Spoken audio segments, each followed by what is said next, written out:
from the high desert and the great American Southwest. I bid you all good evening, good morning, good afternoon, whatever the case may be, wherever you are. All the time zones around the world covered like a blanket by this program, Midnight in the Desert. I'm Art Bell. And there are only 2 rules for this radio program. No bad language, don't need it, and only 1 call per show. Other than that, no rules. I would like to officially welcome KFRH Radio, 100 kilowatts in Las Vegas at 104.3. Now, 100 kilowatts on a 9,000-foot mountain, let me tell you, really goes and goes and goes. It covers parts of 4 states. And also KBET, their sister, 790 AM in Las Vegas. Now, let me tell you a story, all right? It's a story of Internet woes. And a guy who worries way too much. That would be me. Last night, beginning at 8:36 p.m., now at 8:36 p.m., I come over here about 8 o'clock. And it's here in my guest house. That's where I've got the studio, by the way. And I start getting ready for the program. You know, I look around at what's new, what's going on. And it was at 8:36 p.m. the Internet died. Now, I'm not going to go into details because I don't want to encourage any trouble, but they came, the Internet company, at about 5 o'clock this afternoon, and, of course, there was no Internet in here at all, so they went out to a box that is located outside somewhere, and they found a wire ripped off and shorted to another wire. Now, I'm not saying somebody yanked on it, but it's entirely possible. And so they put it back, but there's something else going on. So if I begin to sound blippy or unusual to you, that will mean it's not completely fixed.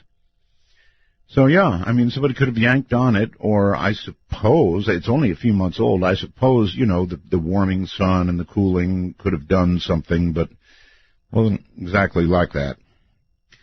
So at 8:36, I realized, guess what? I don't have any Internet. Well, I use Internet for my phones to get the signal from here to there, and then to you. I mean, it's all Internet, right? And then, of course, the computers, Skype, whatever, it's all Internet. Every last little bit of it, we are in that age, the Internet age. So last night was, you know, I want to say beyond miserable for me, if you can imagine. My daughter, poor Asia, has hand, mouth, and foot virus. It's like an outbreak in her school. And the 2 little girls next door also are down with it, and it is miserable for a child, and I guess really horrible for an adult, so I'm trying really hard not to get it. But I mean, last night was just bad, because here I was off the air, which I don't like being. I wanted to be here, of course. And so I was miserable about being off the air and wondering what the heck happened. And then on top of that, poor Asia's down. I'm feeling really poorly about her. My wife is the main caregiver for Asia right now, so that I don't get this. Rarely do adults get it, but they can. So, no kisses and hugs in the house. Let's see. Off the air, wire yanked. No kisses, no hugs. But I'm up anyway because my body clock says, Art, you will be on the air, and you will do the program between 9 and midnight, and then you will probably not go to sleep for 3 or 4 hours after that. So it was a miserable night last night, and I hope it's fixed, but, you know, with the Internet, who knows? Now, the good news is, and I was going to come on last night, and I was going to joke. I was going to joke with you, and I was going to say, sadly, this may be my last program. Because here in this time zone, we've still got 2 hours to be hit by the asteroid, the Internet predicted, right? Told you it was ridiculous, but they predicted it. And guess what? I have heard that since we did not get wiped out last night, these guys on the Internet and gals have moved the date to the 28th. So Earth is not going to be now smashed until the 28th. They have to keep setting new dates. Okay, so what else is new? The Pope plunged into the middle of New York. And boy, that is a melting pot in New York, isn't it? And I worried every second. I don't know about you, but the Pope in New York, the Pope even in Washington's bad enough, but in New York, among those crowds, it's just scary, and I worried for him every moment.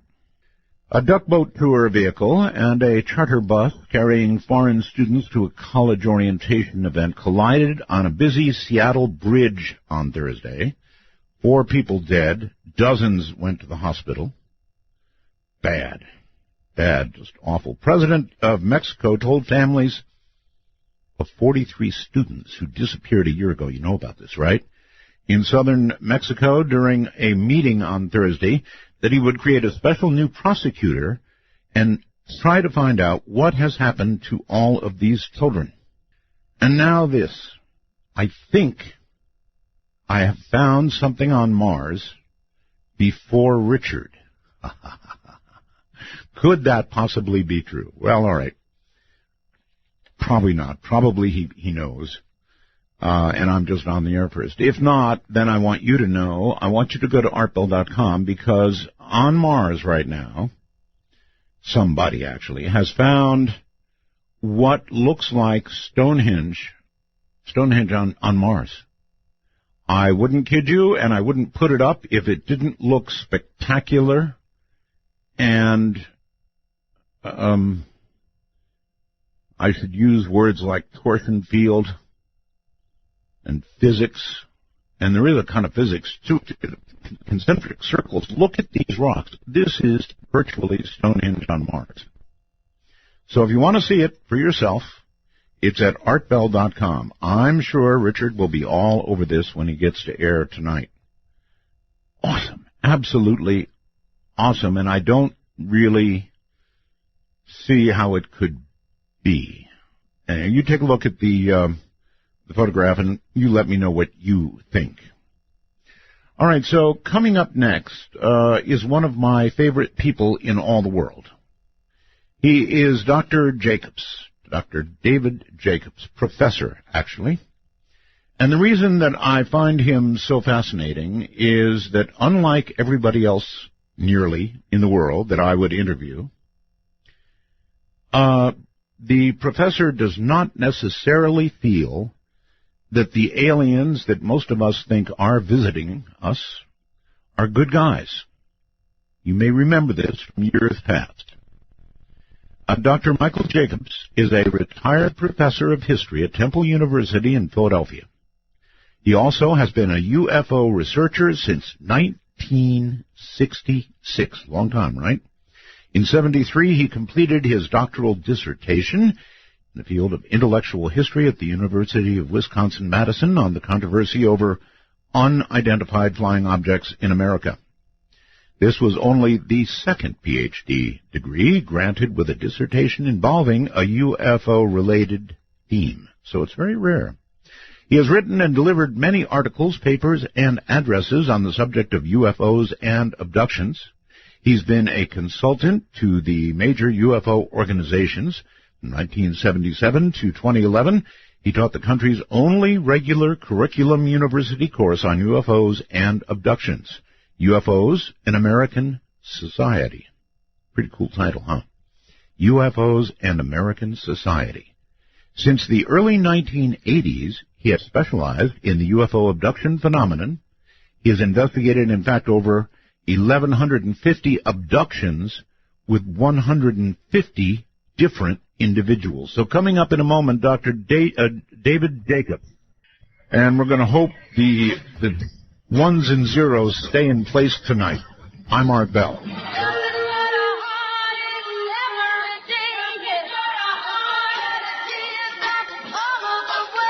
This song is dedicated to me, by the way.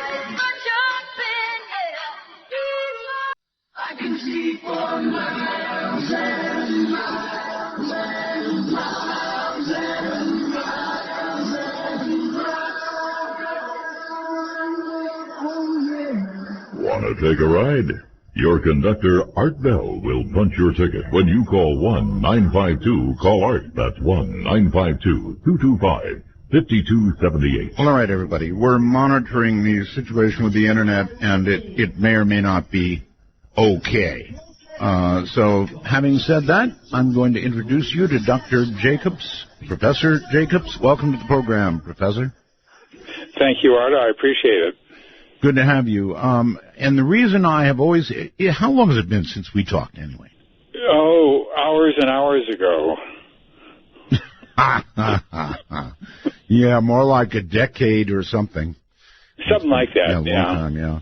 12 hours.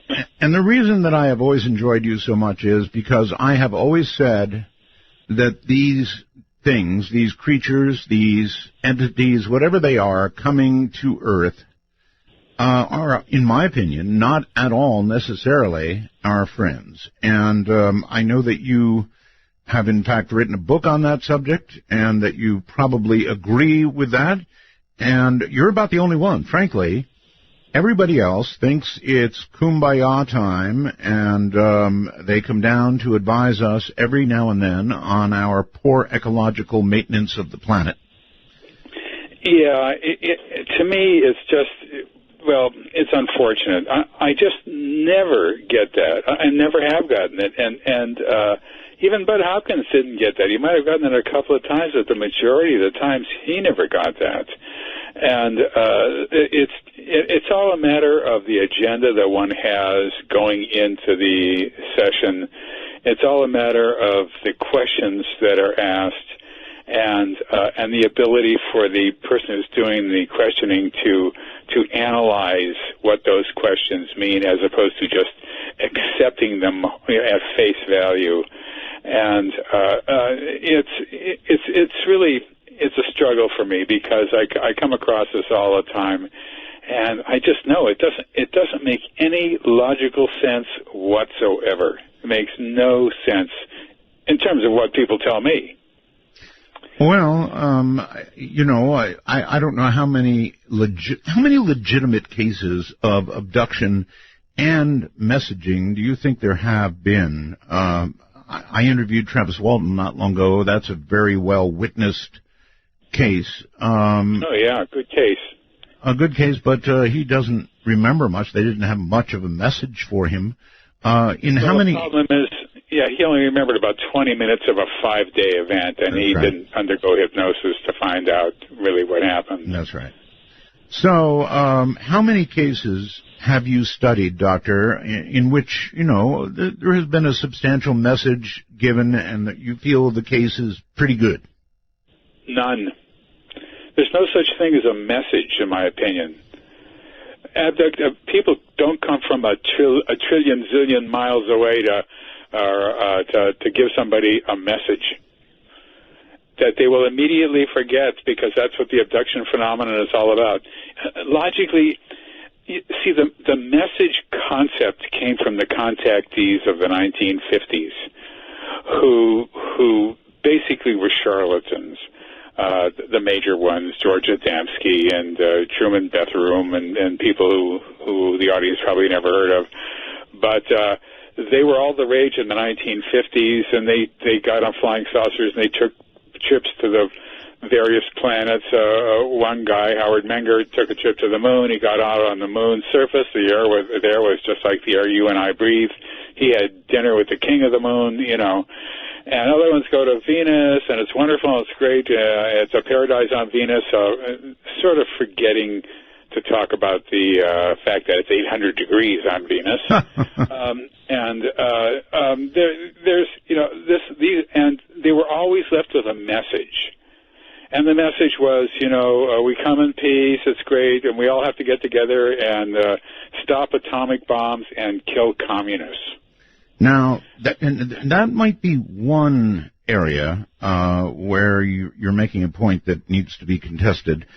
We did have UFOs over missile silos, and they actually turned off the ability to launch.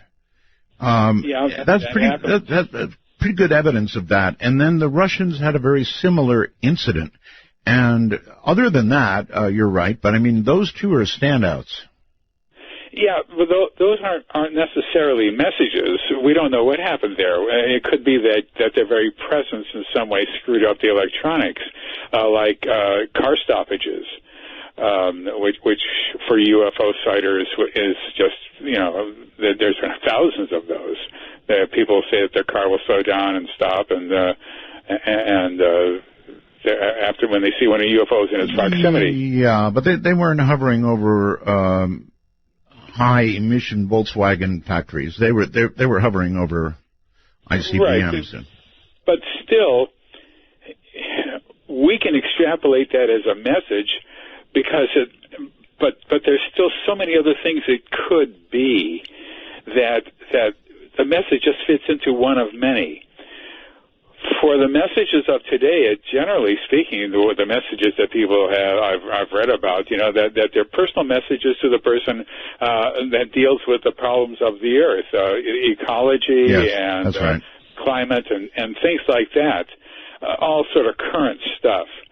And it's not a concept in the UFO abduction phenomenon. It's nonsensical. You have to understand that the abduction phenomenon begins in infancy and goes with great frequency all the way into old age. It stops somewhere in old age. We're not sure when, but so people have hundreds and hundreds, and I know that sounds crazy, hundreds of abduction events. Almost all abductees have that number of abduction events, and the concept of the message just is not there. The setup is not for a message. People are not special to be able to carry forth a message. Now, you do get people who say they have messages. A lot of these people, I'm not going to name any names, but let's just say I'm extremely dubious of their account. Okay, I'm going to back up a little bit and actually ask you, I think, if you believe that these people who claim they were abducted, in at least some cases, actually were. Oh, people who claim they were abducted actually were? Yes, yes. Oh, yes. You have to remember that the people I see fill out a questionnaire for me, talk to me for a couple of hours, and have all sorts of other contacting and messaging, so to speak, with me before I let them into my office. So I know by the time they walk into my office, I know for the most part, there's a couple of exceptions in my life, but for the most part, I know that these people are serious people who might be psychiatrists, psychologists, university professors, PhDs, MDs, LLDs, or people who dropped out of school in the 12th grade, and everybody in between. But it doesn't matter because they all say the same thing. They all have the same experiences. It's all been going on all their lives, and generally speaking, their mother or their father was an abductee beforehand, and their grandmother or grandfather on one side or the other was an abductee. And so this is a phenomenon that goes back probably to the latter part of the 19th century. We can date it back with a degree of certainty to 1917, and with a lot of certainty to the 1920s. But when you have a person who's abducted 400 times, which sounds insane, it does, but is actually not unusual at all, they're not going to give this person a message. They got other things that this person has been doing for them all their lives. All right, but let's stop there. So you do believe, certainly, in the abduction phenomenon. No question about that. I wanted to establish that. In almost every case, when there is a message given, as I pointed out, it's you're ruining Earth, you need to, reestablish yourself with Earth, and you need to clean things up, and the planet's going to die, and it's almost always that, isn't it? That's au courant. That's new stuff. They didn't say that in the 40s and 50s. Well, we didn't think about things like that in the 40s and 50s. No, they thought about nuclear war in those days. So That's right. Most of the messages that the charlatans came forward with were nuclear stuff and communism and all that sort of stuff. It's culture dependent. Here's the situation. when a person is first abducted, let's just say in childhood, or maybe even in infancy, they're abducted not once. They're abducted, let's just say 5 times a year. I have never, ever worked with a person who is only abducted 5 times a year. That is a fantasy. But let's just say that it's 5 times a year. Most abductees will give their right arm for 5 times a year only. Now they're 40 years old. That's 200 abductions. That's right. If it's 10 times a year, which is ridiculously small number of abductions from what people tell me, it goes on over and over and over again. That's 400. Having 400 abductions a year means nothing to me. It's standard stuff. Same thing with abductees who are real abductees. They know they've been abducted throughout the course of their lives.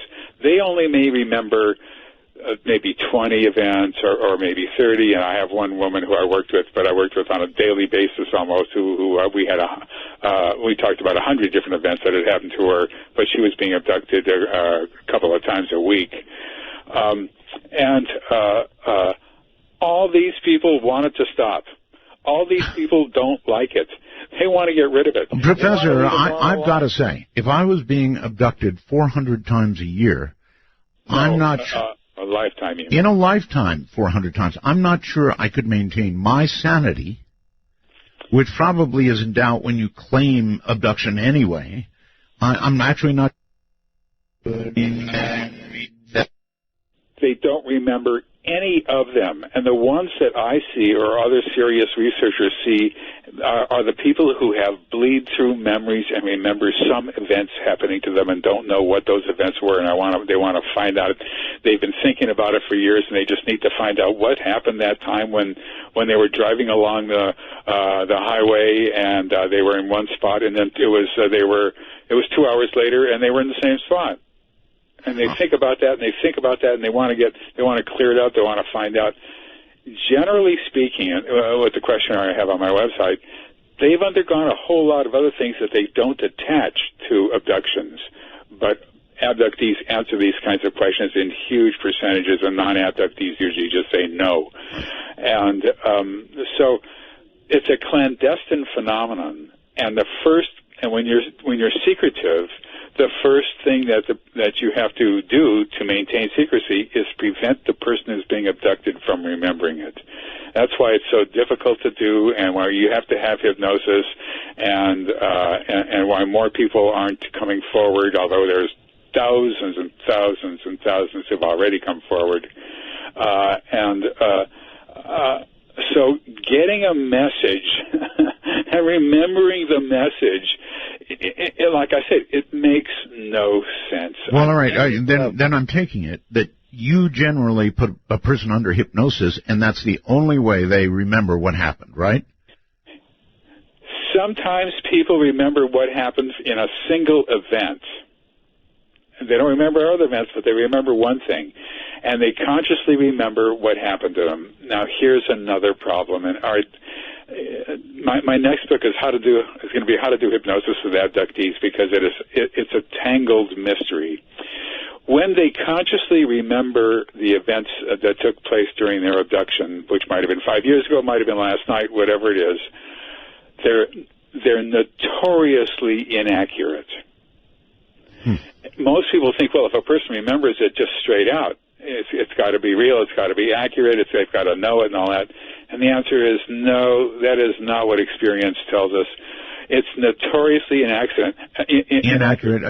But even under hypnosis, you're saying it's notoriously... No. This is just conscious memory. Oh, I see. Okay. And under hypnosis, how would you qualify the percentage of accuracy relayed to you? The first session, I'd say 60% accurate, 40% not so accurate. Second session, 70-30. Third session, maybe 80-20. By the time you get to the fourth session, you're in the 90th and above percentile. As people get used to it, because the questioning that I use anyway is just straight chronological and logical. All right, but does it become so chronological that as you go through the series of hypnotic sessions with them, they build on their own story? No. We do a different session, a different event each session. Unless we left off in the middle of one for some reason or other, we'll continue on with that one until the end.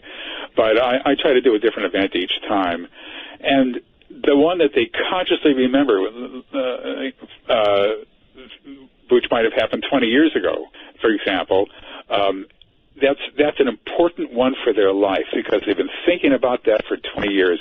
So I don't like to do it until the fourth or fifth session when they get used to the remembering process, they get used to being relaxed and focused, and then I do that session. All right. Hold on, Professor. Hold it right there. We'll be back. We don't need no education. We don't need no thoughts.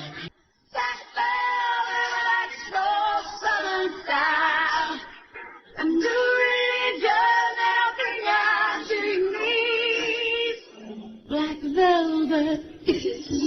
that darkest time, between dusk and dawn, from the high desert, it's Art Bell's Midnight in the Desert. Now, here's Art. Professor David Jacobs is my guest, and he's a very unique individual. He's the only one I know that kind of agrees with me that these are not necessarily good guys. And for a moment there, I thought that he was about to tell me that abductions don't actually happen. But that's not the case at all. In fact, he very much confirms the fact that they happen again and again and again to certain individuals. So we're going to discuss the nature of them a little bit. So, Doctor, when you get these people under hypnosis, what typically, if there is a typical, what typically do you find out? Well, basically they all say the same thing in terms of procedures that are done to them. We used to concentrate on table procedures. They're put on a table, they are under control. They can't run, they can't scream, they can't swing, they can't kick. Right. They just, besides that, it's been going on all their lives, and they know the routine. Their clothes are moved in an empty room if it's a large UFO, or just if it's a small UFO, just in the one room that they have. And they're placed on a table, and sperm is taken from men, eggs are taken from women. There's a touching process, which appears to be some sort of an examination of the person's body, but the examination, in my opinion, is a neurological examination. It's looking through the sympathetic and parasympathetic nerve endings and all that, and the neurological system there, the neural system, I should say. And that's my best guess, but I've just heard hundreds and hundreds of these things, and I always wondered what they were doing, and that's my best guess. And it usually involves sperm and eggs with the respective sexes. We've known this since the very, very beginning of our knowledge of abductions. In the Antonio Villas-Boas case in Brazil of 1957, the guy who was abducted said that he was forced to have sexual intercourse with a human-looking female, and he couldn't control himself. He just had to do that. And then she allegedly, I'm not sure of this, but she allegedly pointed to her body and then pointed up, and he said that he felt like he was being used as a stallion to improve their stock. And the odd thing about that sentence in 1957 was that there's a certain prescience to it. I mean, it does figure into the reproductive program that they have. Then in the next one that we heard about, which was in 1961, the Barney and Betty Hill case, they took sperm from Barney, who found it to be such an embarrassing event that when John Fuller wrote the book Interrupted Journey about their experiences, he had Fuller take it out, take that part out of the book, wow. which was actually a gift to humanity, because nobody could then claim that other guys that said they were taking sperm from me, they just picked it up from the Barney and Betty Hill story. They couldn't say that. Well, if you look at, for example, Whitley Strieber, something very embarrassing happened there as well. And Whitley is such an honest, straightforward guy that he talks about it, and it's not easy for him, Dr. Jacobs. Not easy at all. He's very emotional, very about it, very upset about it, but he tells the truth, and he takes a lot of heat. A lot of heat. Well, but for Barney Hill, the Barney Hill story was Betty and Barney made into a movie in 1975, a TV movie, and a best-selling. Of course, Willie's book Communion was a best-selling book too. That's right. But before Whitley, nobody could blame it on Barney in terms of their memories were confused because they saw the TV movie or whatever it was. It just wasn't there. I see. And with Betty Hill, they stuck a needle in her navel, and she said that they told her that it was a pregnancy test. Now, in my estimation, that was confabulation, and they probably did not say that because it still remains a unique sentence that they had that no other abductee has ever said. However, the procedure of sticking a needle in a woman's navel is extremely common. And my best guess is, and Bud Hopkins' best guess was also at the time, is that they're angling the needle towards the ovary and just pulling out follicles from the ovary that way. So we knew that it had this reproductive aspect very, very early on, and it still has it, even now, even as we speak. They're just not letting up on that. And that's important. I think it's potentially very important because, of course, we're looking toward motive on their part, and one can imagine any number of things that they're trying to perhaps refresh their own genetic pool that might be getting somehow stale, if genetics can get stale, or they might be trying to reproduce some sort of hybrid or something, or they might be checking on us because they originally designed us. Well, I'm going to go for number 2. That's my answer. The thing is that baby fetuses are then, after a while, are inserted into women's uteruses and in other parts of their body there. And then they're removed after about 9 or 11 weeks when the woman begins to sort of show, or even earlier if they're put in a slightly different position. And then abductees see babies floating or fetuses floating in nutrient tanks. Then eventually they see them as babies. And they have to hold the babies, and they see them as toddlers. They have to play with the toddlers and deal with the toddlers. They see them as young children. The same thing applies there, playing with them. They see them as older children. They see them as adolescents. They see them as young adults. They see them as adults, and they don't see them as older adults. So now they have to be older adults by that time themselves, obviously, but they don't describe them as like being a 70-year-old hybrid. Right. Then there's the hybrid, and all these babies look like crosses between humans and aliens, but there is a gradation.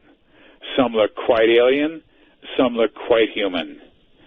Well, that's the way it works out. I mean, if you mix a Chinese a woman and an American male, sometimes you get very Chinese-looking children. In fact, more often than not, frankly, they have very strong genes, and then sometimes more American. So that's kind of normal, right? Well, you would think. However, in recent years, what we have seen is, in my second book on this subject called The Threat, which came out in 1998, I talked about hybrids quite a bit, and what the gray aliens would say from time to time is that soon there was going to be a change. Soon everyone was going to be happy. Soon everybody would know his place, and it was going to be wonderful. It was going to be great, and the change was coming soon. And I knew that soon, in some way, meant an introduction into the society by human-looking hybrids. I tried to get the abductees to tell me what soon meant. You know, did it mean 1 million years? Did it mean 5 million years? Did it mean tomorrow? May I stop you for a moment? Yes. Originally, you said that they're not really giving us messages. Correct. And yet this would appear to be a message. Well, it's not a message telling us to do anything or that there's something about the Earth. Right. No, that's the way most messages are these days, or giving them the chemical analysis, how to do a chemical analysis of some bizarre something or other, or physical or astronomical.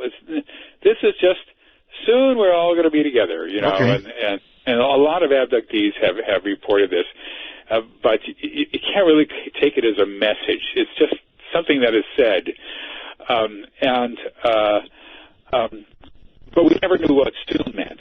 Well, in the book that I just published a couple of weeks ago, Walking Among Us, I think that that we're in the change now, and it started when I don't know when it started, but I first started hearing accounts starting in 2003 that I had never heard before. Now, I've looked at 1,150 different incidents with people. Right. And most of them are pretty much the same. In fact, I sit on a chair, and there's a little day couch or day bed in off my office here in my home office, and I will ask these questions, and what's happening next, and what do they do next, and they're talking to me and talking to me and talking to me, and I'm listening, and I'm listening really, really hard, and I'm really hard. I'm really listening hard, sure. And I realize I'm listening so hard I'm dreaming. I have fallen asleep. I've heard these stories hundreds of times. It's soporific. And people have asked me, "Are you asleep?" Uh-huh. And I say, "Oh, no, not me. Oh, not me. No. What happens next?" You know, and oh, God. All right, so it is your contention that these hybrids now walk among us. Right. Well, the point is that soporific aspect of these of the accounts is extremely important, because everybody, no matter who they are, oh gosh, I'm going to have to. I hear it. You're getting a phone call, right? I don't know, unknown name and an unknown number, and I'm going to pull this thing out. It's 1 o'clock in the morning almost. Somebody's calling. Yes. Anyway, so you have to have that constant sense of people having the same experiences over and over and over again, no matter who they are. That's very important because it validates everybody. In 2003, I began to hear something I never heard before. And that's unusual. And what it was a guy who I had talked with. I had 4 sessions with him, I think it was. His name was Bernard, and he told me that he had just remembered that he had a friend, and this was a really good friend of his named Eric, and Eric was a great friend of his. It was his best friend, and he just never remembered him before. But yeah, Eric, yeah, and he didn't know what Eric's last name was, and he didn't know where Eric was from, or whether he was married, or whether he worked, or anything like that. But he'd known Eric, and Eric was really a good friend of his. And so, which of course makes no sense whatsoever. It's senseless. You can't have your best friend and not know his last name. Right. So we did a session on that, and we did various sessions. He got on fishing trips with this guy. They've been to restaurants. They've been visiting here and there. They've been in other countries together. This is not evidence. All these accounts from Bernard were not evidence unless somebody else begins to say the same thing without knowing about what Bernard was saying. And then somebody else did fairly quickly. Really? Then another person did, then another person, then another person, then another person, then another person, then another person. Wow. And I realized two of the people, one person I worked with since 1993, I'd worked with for 10 years, one person I worked with since 1987. And they began to tell me these stories about going places with hybrids and teaching them how to dress and this and that. And I knew this was the change. It was on us now. This is it. Okay, a number of questions popped to mind. For example, if you were staring at a hybrid, would you know it? No, you would not know it. And if you knew it, that person wouldn't be there. Well, then that would suggest a more subtle merging of the species, if you want to put it that way, because they certainly look more human than they do anything else, right? I call them hybrids. They are bred to look human, and not just human, but average human that will not stand out, that blends in, period. If they're too tall, not a chance of coming down here. If they got too big a nose, not going to happen. If their eyes are too big, nope. They have to look absolutely average. Normal. Now, here's the thing. All gray aliens and all hybrids and all hybrids and all other beings on board the object have one interesting trait. They can control people's minds neurologically and make them do or think or see anything that they want them to do or see or think or see. And we can't do that to them. That is an astoundingly huge difference. It is. It's a difference between species. It makes us a second-class species and them a first-class species. It's not like they're just kissing cousins who live off and somewhere else and they're coming to visit us and all the rest of that stuff. That's not what this is about. You got to remember, this is a global phenomenon. This goes around the world. It does not matter where a person is born or what their life was like or what their educational level is or what their intelligence level is or their geographic area or anything. They all say the same thing in terms of the abduction phenomenon. All right. These are remarkable, remarkable allegations you're making. Now, I've got a zillion questions. Hybrids. Okay, we'll call them that. Hybrids. Humans with the ability to control others' minds, are they aware of that ability? Oh, absolutely. Absolutely, because they rely on abductees to teach them how to live in society. They rely on them on board the object when they're young, and when they get ready to move into apartments, they rely on them to teach them how to furnish the apartment, to teach them how to go shopping, to teach them how to drive, to teach them about relationships, to teach them everything. And so, and abductees do that, and then they forget immediately, just like an abduction, what has happened, and they're completely controlled. They can't say, "I'll be back in a minute." Just hang on there for a second, and then come out of a closet carrying a 9mm Glock. They can't do that. So, all right, that's a gigantic difference between human beings and hybrids, as you call them. Is there any other difference that you're aware of? No. They are human, except their neurological abilities are impossible to imagine, and they are completely controlling of humans. Well, that would make them essentially a master race. You said it. I didn't. I did. I'm not afraid to say it. If you have a group of people able to control the minds and the thoughts and even the visions of others, that is a super race. Exactly right.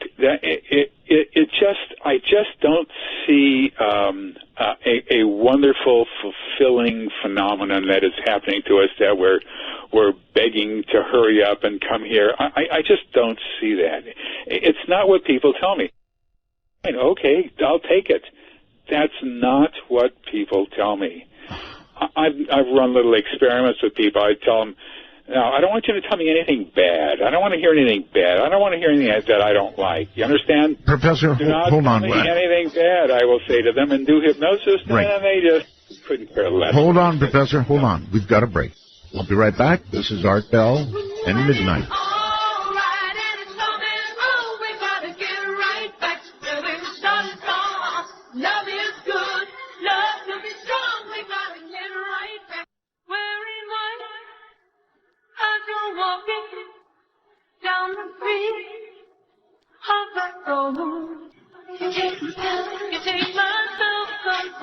Midnight in the Desert spans the world. To call us from outside the U.S. and Canada only, use Skype with a headset mic if on a computer and call MITD 55. That's MITD 55. That was not an internet problem. That was my once-a-night problem with Ross. At least that one wasn't. All right, what we're hearing tonight is astounding from Professor Jacobs, Professor David Jacobs, and is just, it's scary. It's astounding and it's scary.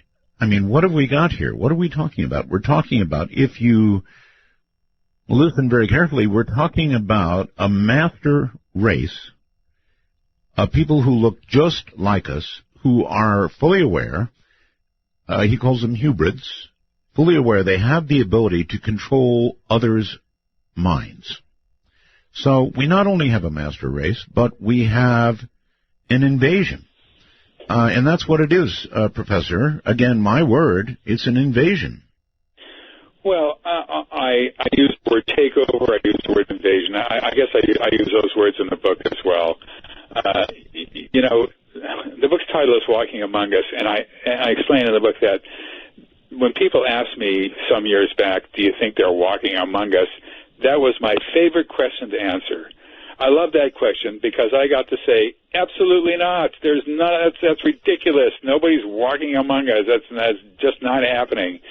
And I felt good then because I could say no. You know what I mean? And I was sane and all that. Then after a while, I realized it was my least favorite question. I began to hate that question because I had to say, well, I had to beat around the bush. Well, maybe it's possible, you know, anything can happen. And now I just say yes. Well, I mean, we have to immediately find these people, tie them to a 2x4, put kindling at their feet, and burn them. Well, that's one way of dealing with it. Now, the problem I'm being here facetious, folks. Oh, I know, so am I. But the problem is that since they can control other humans, if you come towards them with your rope and you know, all you're going to do is say, "Oh, this is a really good person. I'll just put this rope around myself and put some lighter fluid, and I'll just burn myself up." You know, that's a good point. It's a difficult situation all the way around.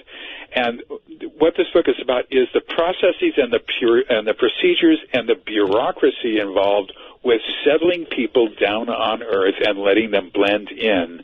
And how do they do that? And what do they do? And how is that accomplished? And it's a whole world unto itself. Okay, these are amazing things you're saying. And so I've got to ask you, how do you know that these abilities you speak of are for real? How do you know this? Well, like I said, one woman who I've been working with since 1987. I've known her for decades practically, right. And she's a wonderful person. She's just honest. She's an honest person.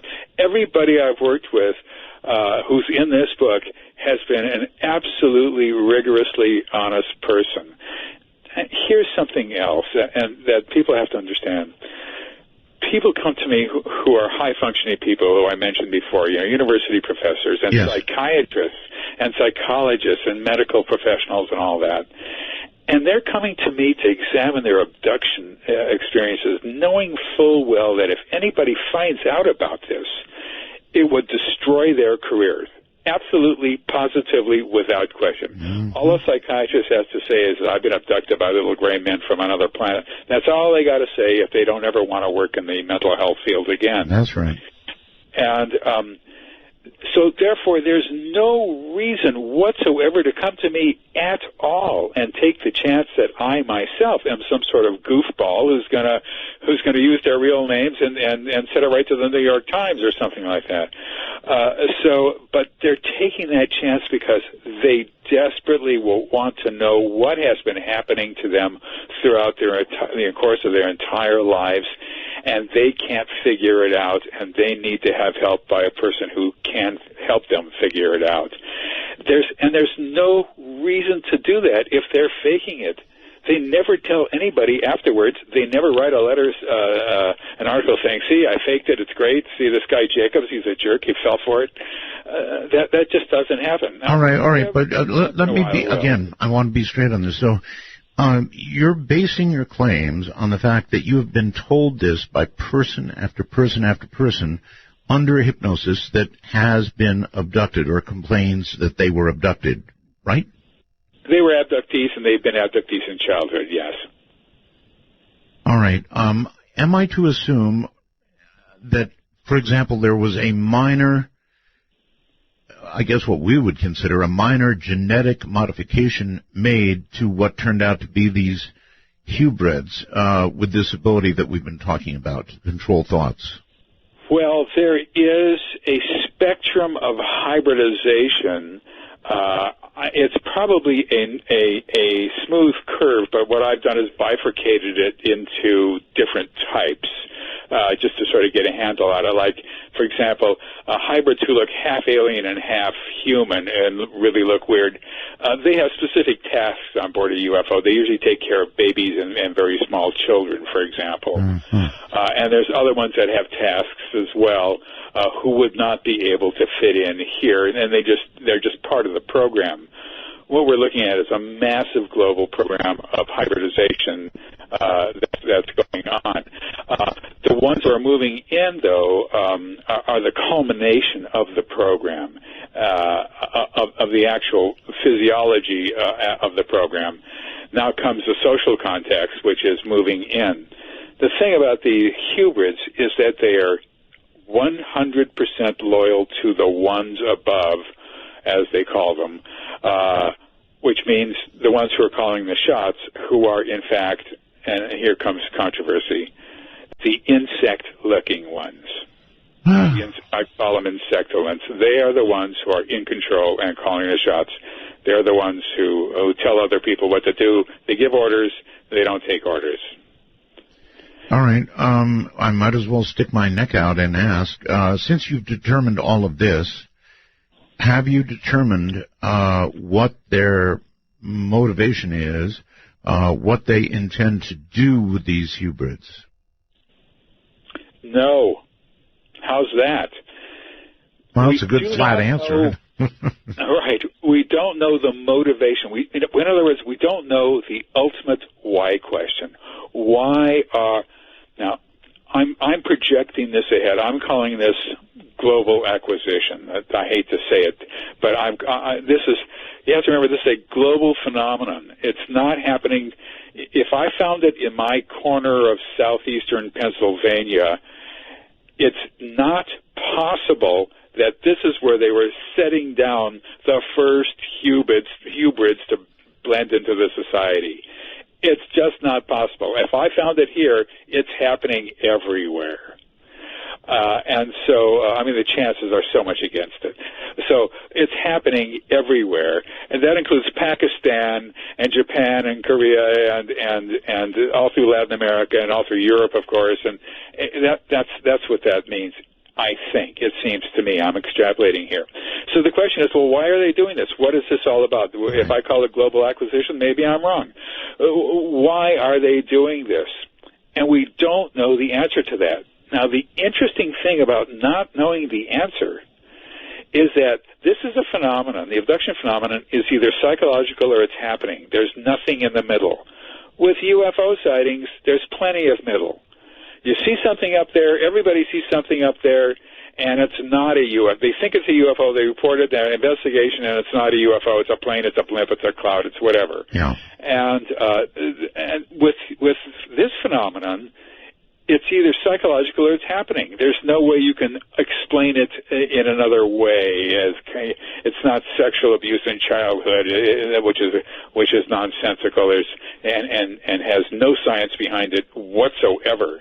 Mm-hmm. But the fact is, though, that if this were psychological, they would make up the why, just like they're making everything else up. What to stop them from making up why? Because they want to, play bowling ball with the planets or something like that, or because they're protecting us from ourselves, and it's around the world, and they have to do it because they're going to wreck other planets or whatever, And so, but the insect-like ones simply do not tell their motivations. And when sometimes people ask hybrids, why are you here? What's the point of all this? They'll say, my task is to live here. That's all I know. That's all they know. They don't know. In other words, God. What you have said is so astounding. A master race that is capable of mind control. We don't yet know their motives, but they're probably ultimately not good. I mean, they've got something they want to do. I have not yet seen the hybrids, as it were, improve our lives in any way. Well, I think it's still fairly early on, and before we begin to understand that something else is going on. But here's one generalization you can make about the aliens, and this is a large generalization, but it's probably accurate. Doing this, planetary acquisition, as I call it, in some way benefits them. Sure. It's got to be good for them. It can't be bad for them. They wouldn't be putting in almost a century's worth of time and energy into this. For nothing. It was for nothing, right. That brings me to another point. Time. How old are these insectolins? How old are they? How do they age, Now, we have things, our ages are relatively short-lived. I mean, they're not like some, grasshoppers or whatever that live for one day. They fly up in the air and they 12 hours of lifespan. But we have trees that are 3,000 years old, 5,000 years old, and some people say that bacteria can last that long and even longer. But for let's just say 100 years long for a human, I wish. That's not very long. It's possible that they have very, very, very long lifespans, and therefore time is relatively meaningless for them. So they can continue on kind of like forever and ever doing this until they have judged that that's enough, and now they can control the planet or do whatever they want to do. I don't think that that's the case, but I do think that time is on their side, and so we might still have a long wait before there's any kind of serious sense that something amiss in this society. But once again, this is speculative. It's guesswork, and the reason it's guesswork is because abductees don't know. Okay, well, I'm going to try to back up and try to, for example, do you have any proof, or have you seen hybrids control the thoughts of others? Oh, yes. Yeah, no, I have accounts of that. Yeah, I have simple accounts of that in the book. For example, now I'm going to say something crazy. Everything else I said wasn't crazy. Now I'm going to say something crazy. Okay. Bernard took his hybrid to a baseball game. That was one of the things he told me. He took a hybrid to he's a huge Baltimore Orioles fan, and he would drive down from New Jersey all the way down to Baltimore to see his dear and beloved Orioles. And he always went with one of his children. He had season tickets, and so not for every game, but weekends or whatever. And And he told me that he decided that he came for a session, and he told me that he down at a game a couple of weeks ago, and he went down alone this time. I said, alone? Oh, so you didn't go down with one of your kids? And he hedged a little bit about that, trying to remember, and he said, no, he didn't think he did. I said, well, do you still have your extra ticket?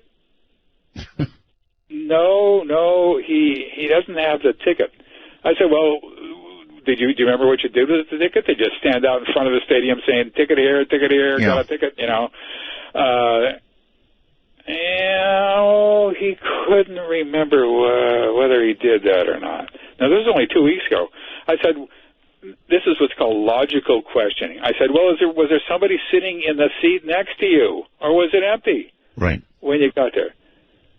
He couldn't remember that either. Wow. So we did a session on this. Now, this is a guy in his 50s who's a businessman. We did a session on. He owned his own company. We did a session on this, and he was driving down, and he went off onto off 95, the major highway here in the East Coast, and stopped on a side street, and there was his friend Eric waiting for him. I got in the car. And the first thing and they were going to the ball game. And the first thing he noticed was that Eric was wearing a jacket, I guess it was, that said Toronto Blue Jays on it.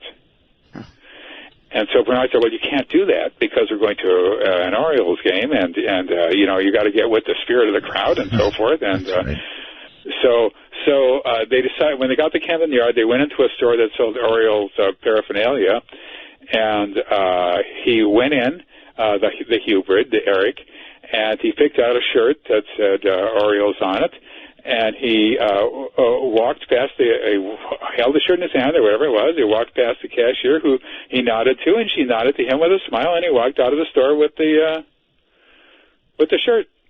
A knowing smile, no doubt. Yeah, but he paid nothing for it, and right. She didn't say, hey, wait a minute. I understand. Yes. He had her controlled. Yes. And the other people in the store, too, who might have seen it. All right. Professor, do you have any way of even guessing at how many of these hybrids walk among us? I don't, but I know it's one hell of a lot. The thing is, we know that there's thousands and thousands and thousands and tens of thousands and maybe hundreds of thousands and almost certainly millions of people who are hybrids in the United States. I'm sorry, who are abductees in the United States. We know this roughly from our Roper poll, and both Hopkins and I have gotten thousands and thousands of letters and emails from abductees. I get them every day of my life from around the country and around the world. And so there's a lot of them. But when hybrids come down and are attached to an abductee to help them move in and say that, you know, you have to have towels and a shower and stuff like that, that they're also seeing other abductees. It's not like they're waiting a couple of days for things to settle down or whatever. They're seeing other abductees as well.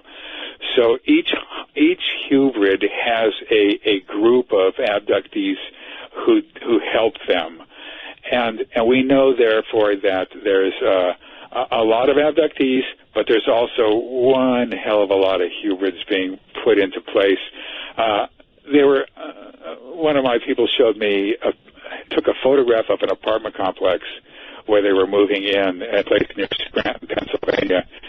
I drove up there and drove around, and all I got was very suspicious looks from the locals who lived there. It was not exactly in a high crime area, but it was not a palatial mansion area either. And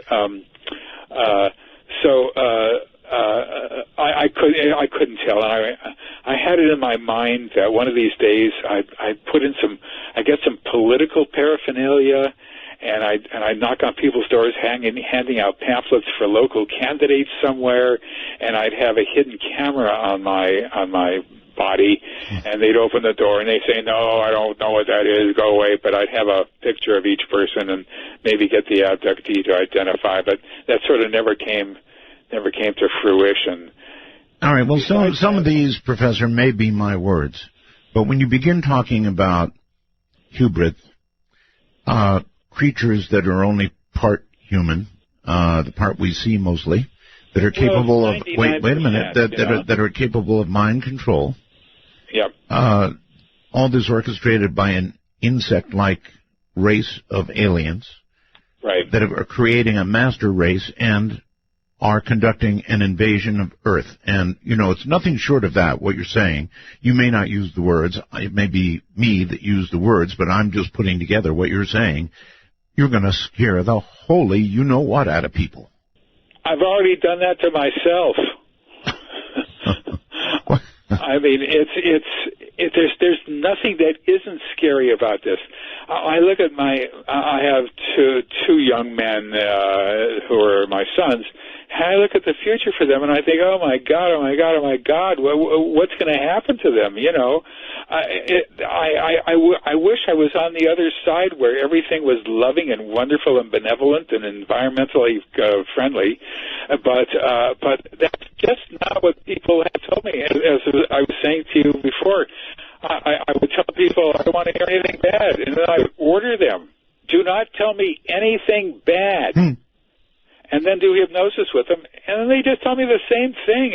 They couldn't care less what I say. All they remember is what's happening to them. You know, it's not my feelings they're trying to deal with. They're trying to deal with the reality of what's happening to them.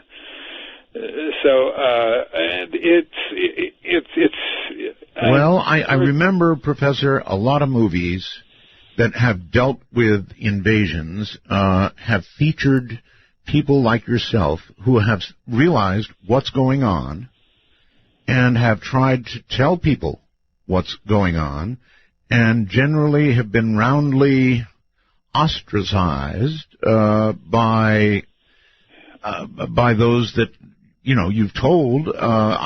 For example, let me ask, have you run this by any of your colleagues? Well, here's the thing about academics. When it comes to UFO abductions, yes.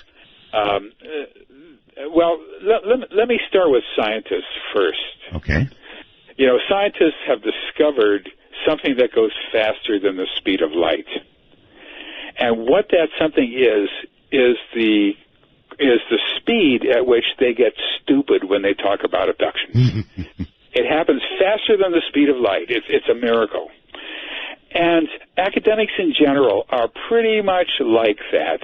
I've only had two people in teaching at Temple from 1975 to 2011. I only had two people who ever engaged me in conversation about the subject. Both of them were in the liberal arts. Not a single scientist, not a physicist, an astronomer, a chemist, not a single scientist at Temple University in 37 years I was there, or whatever it was, asked me, Jacobs, what the hell is all this about? What's going on? What's the matter with you? Are you nuts? Not a single person said that to me. Not one ever. Yes, but how many have said, my God, Professor, you're right. What do we do? No, that's not going to happen. Not going to happen. You have to remember, I received more publicity at Temple University to everybody's embarrassment than any other person outside of the sports program. And yet it did not pry loose one scientist to walk over to my office and say, what kind of an idiot am I? You know, I would be glad to answer that question. I'm an enormous idiot, of course. But the fact is, though, that is generally speaking the entire scientific community in the United States, with the exception of those scientists who got interested in UFOs and stuck with them years and years and years ago, most of whom are now, like me, long in the tooth. Right. But I mean, even among UFO researchers and paranormal investigators, what you're saying is really uber. I'm not sure what to say. It's over the top, so to speak. Yes, over the top, so to speak. Because there has got to be some sort of dastardly motive to this, you would not go through what these creatures are going through to put these kind of hybrids on Earth, unless it was because, as you pointed out, we have relatively short lifespans. So, are they building toward generations? Are they trying to get millions of them here, or a certain number before they do whatever they're going to do? Yeah, don't know that. But my guess is yes, they've got to get a certain number here before they can do what they're going to do. Okay, but that would have to occur within a certain lifetime. Or have you determined that hybrids, when they breed, either with other hybrids or humans, end up producing more hybrids? What happens there?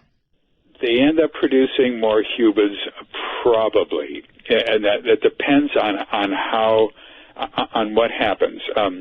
I do know that when hybrids have had intercourse with abductees, they then get pregnant, and the fetus is removed about 10 or between 9 and 11 weeks, just as if they had an embryo inserted in them, but it bypasses some of the procedures on tables.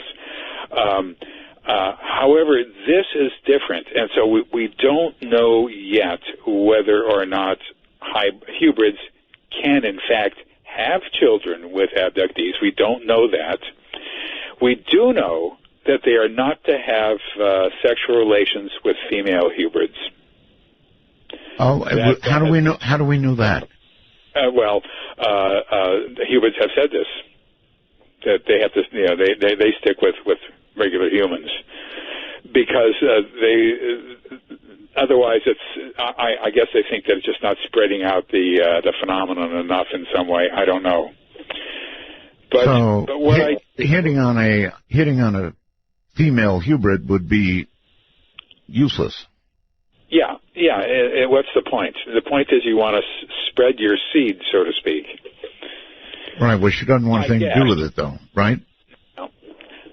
I'm sorry. Say that again. I said she wouldn't want a thing to do with it. If by she you mean the female hybrids, right. No, they have to mate with humans. They have to have intercourse with humans. And males have to have with human females. Okay, so you're saying that hybrids may not mate. They may not mate. That is correct. They are told they cannot mate. They should not mate. They are not supposed to, and they follow orders. They're really good at following orders. Okay, that would make sense. If you're trying to propagate quickly, you would only want them to mate with a human. My God. Yes, and the question then is, will they have a watered-down hybrid that is born, or would they just take out the hybrid fetus on board a UFO eventually and put it in a tank and just go through the standard procedures? We don't know that, because as far as I know, with the women whom I've worked with, they have not reported feeling pregnant as a result of hybrids. All right. I don't think. I'm thinking of maybe one exception. Professor, hold on. This is such incredible stuff. I mean, if everything we're hearing right now is true, then surely we are at right? Yeah. And if not, we ought to be. Something else for the military-industrial complex to get busy with. I'm Art Bell. This is Midnight in the Desert. Holy mackerel. Absolutely. Say it again, y'all.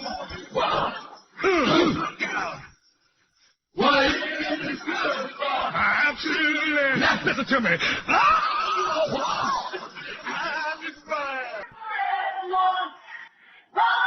Coming to you at the speed of light in the darkness, this is Midnight in the Desert with Art Bell. Now, here's Art. You know, I've been doing talk radio now for decades, right? Radio for all my life. And in all my life, and in all those decades, I don't think that I have ever heard anything like what I'm hearing tonight from Professor David Jacobs. boiled down to this, it seems to be the many, many abductions that he has studied over the years, and it is many, 1,150, over 1,150, involve sperm and eggs. I'm sort of summing up here so that you all are with me, I hope. And that what's being produced, one way or the other with this, is what he calls hybrids. Hybrid humans, hybrids, he calls them. This would be a race of people who look just like us, indistinguishable from a normal human. In fact, normal to the point of almost being odd. In other words, no outstanding features that would mark them or let us recognize them in any way. So, the close-in norm, right? The normal human. They're capable of mind control. This is all being done by a race of aliens that are insectoid. What it amounts to, according to the professor, is an invasion of Earth. This is an invasion of Earth. And it's underway. It's apparently well underway. Professor, when, do you have any indication of when this aspect of it, the hybrids, began? Well, like I said, I started hearing about it in 2003. It's almost impossible for me to have heard about it first, as just after it happened. It probably happened. It started happening some years beforehand, and I didn't realize it. But the people who I had been working with weren't talking about it, and then suddenly, a bunch of them started talking about it. So I knew that it had reached here in southeastern Pennsylvania or Pennsylvania area, but it had to have been beforehand, and it had to have been at other places as well. Mm-hmm. So we don't really know that, because once again, we get all our information from abductees, and they don't know that either. Right. And the hybrids don't know that. They don't have a need to know that. What difference does it make to them? Okay, Professor, is there any way, let us say, for yourself, most familiar with them, to recognize a hybrid if you saw one? And if so, how? No, there is not. So if you see a weird person who looks weird, has big eyes, is strange, and talks weird, they'd be okay. Yeah, he's just a weird guy, that's all. So all these people would appear abnormally normal, if you can put it that way. So to speak. Yeah. All right. I get questions, Professor, as we go on with the program. Chris in Madison, Wisconsin, asks a pretty interesting question. Can hybrids read our minds? Yes, they can. They can tell what you're thinking. They have to stare at you. And they can tell what you're thinking. Now, having said that, it's not as clear-cut as you might think. It is possible for abductees to hide things in their mind. How they do this, I don't know, and have other thoughts come to the forefront, which they will be glad to have the person know. But in general, yes, they can read. I'm going into the fine points here, but in general, they can read people's minds. They talk telepathically, which automatically gives them entree, and they can do other. I won't even go into it. They can do other things. They can stare at people from a distance of an inch or so right into their eyes, just like gray aliens do routinely for humans that we've known about since I wrote my book Secret Life back in '92, and they can do that also, and they can dig deeper, and they can see what a person was doing, and they can do most of the things neurologically that gray aliens can do. I'm actually sitting here in shock, and I imagine a lot of people sitting and listening to this are in shock right now, or they're saying, "Oh, this guy's nuts." Yeah, well, that's probably all true, including the last part. But the thing is that in my 1998 book, The Change, it sort of said that this was going to happen. Not all the details, but there was going to be this change. Soon they would all be together, and everybody would know his place, and all that sort of stuff. And so there was a harbinger of it years and years and years ago. And when I wrote Secret Life, my first book in 1992, you could. My whole mindset was different because I thought at that time that they were here to experiment on us, that they were interested in us, that they were learning about us and all that sort of stuff. And I kind of kept that mental set in my mind all the way through the book. But even then, they were staring into people's eyes, and they were creating hybrids, and people had and when we go back to 1981. With Bud Hopkins' Missing Time, right? You know, he coined the phrase, the word hybrid for them, right?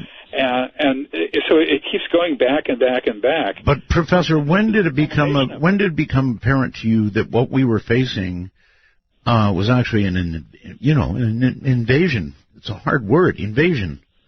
Well, when I figured it was probably going to be something like that, but I didn't talk that much about it because I didn't know in the threat. But when Bernard came in, and then other people started to tell me the same story, then I began to think, this is not just coming in here and looking around and trying to figure out how things work. This was I began to expand my vision a little bit to the global quality of this. And also to the workforce involved, and that's a whole other story, and to everything else that's going on, and absolutely everything pointed to a takeover of some sort. Mm-hmm. I mean, there has to be, if they're going to live here, as you said before, they will be the master race. But it's not even a race; it's a species. It's like chimpanzees and humans. It's two different species, even though chimps are real smart. Okay, so one would wonder, for example, I'm wondering, would their motive be to slowly increase their numbers until they can essentially take over, or would their motive be to simply continue doing it until the job is complete and we're all changed? Yeah, and I don't think it will advance that far. I don't think you have to have everybody on Earth being a part of the game, so to speak, part of the hybrid world. I think that there has to be my guess is, now once again, I'm just speculating, but my guess is that they'll reach a critical mass at one point when they can control just about everybody, and that's all they need. Oh, that would be all they would need. And it would be indeed a takeover, and at that point, one has to wonder what use they would have for those of us not part of it. That's something that I have thought about. A couple of people have said that there will be a group of humans who are left over as a breeding stock in case something goes wrong with parts of the program or whatever. But it hasn't been said by enough people for me to think that this is what's going to happen, and so I'm unsure of that. But it could be. There's nothing wrong with that. I mean, I don't see any flaws in it. It's fine. Except, of course, that the whole thing is criminal. But the fact is, though, that once again, we just don't know the future. Maybe you might even want to call it a war crime, actually. Whatever it is, it ain't good. War crime fits it just fine, actually, because this is, as you have described it, an invasion, which makes it a war, unless you just want to let it happen. Right. It's an invasion. I'm not sure if we could actually reject it or put up a defense to it. Holy. So I don't know if it's a war. Now, there's a guy named Mike Mencken.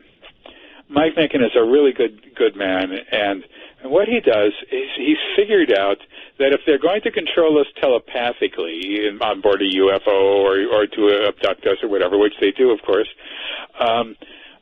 why not put the head in a person's head in a helmet or something, or try to stop whatever energy is going out of our brains and into their brains and vice versa, and see if you can interrupt that. And so he makes these what look like World War II aviation pilot hats, although he's got some sort of baseball type hats now and other hats that have a certain kind of filling in them, a plastic type of thing or whatever it is, that abductees say actually does prevent abductions. The problem is that you can't wear them 24/7. And so there's plenty of opportunities to be abducted anyway, but it gives people comfort and relief, at least for a certain time. Now, here's the situation.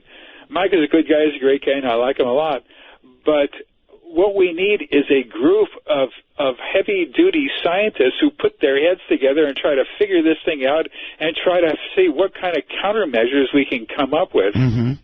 Professor, Tina in Oregon says, well, we're screwed. What a brilliant way to take over a planet. I wonder how many in power are hybrids. Well, I don't think they've gotten to that point yet. I think it's much, much, much too early for that. You know, most of them have no idea what the name of the country is. They don't know. They never ask, and they seem to know nothing about politics. One thing that they are frightened of, and various people have told me this, is violence. But it's not violence in terms of war. It's violence in terms of having young hybrids picked on by violent humans, let's just say in a park or something. I completely understand. That concerns them. But one of the first things I noticed very, very early on when I was doing research for Secret Life is that when these beings talk with abductees on board a UFO, they never ask them questions that have to do with American organizations or institutions or political structure or anything like that. And I thought early on, that's so odd. And then I realized the reason that they probably don't ask questions about that is because we will be living under their institutions or top-down governments or whatever it is. Are there any indications at all, Professor, that they are making final plans to bring this to their logical, whatever their logical conclusion is, I guess the end of us in a way? I haven't heard that yet because the process of taking egg and sperm is still ongoing, and but I have heard something that I had not heard that I had heard before in bits and pieces, and I didn't pay much attention to it. But now I've heard it in much greater detail than ever before, and it's distressing.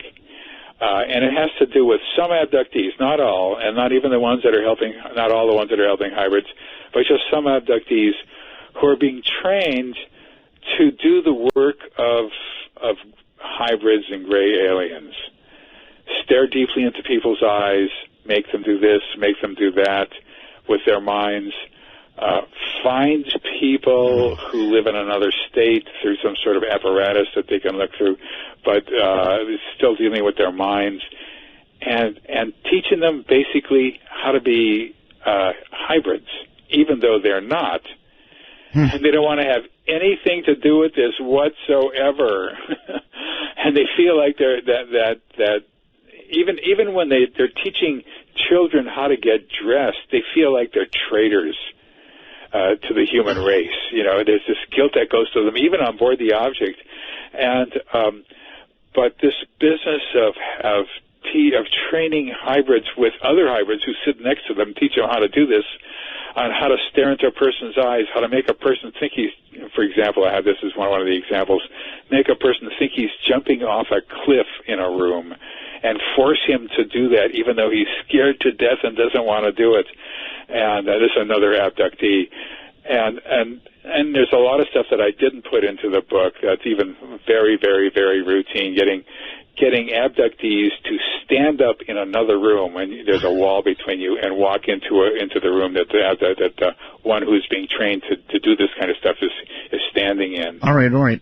Could they, for example, control another person to the point of causing that person to essentially take their own life, commit suicide? I don't know, but I would not be surprised if they could do that.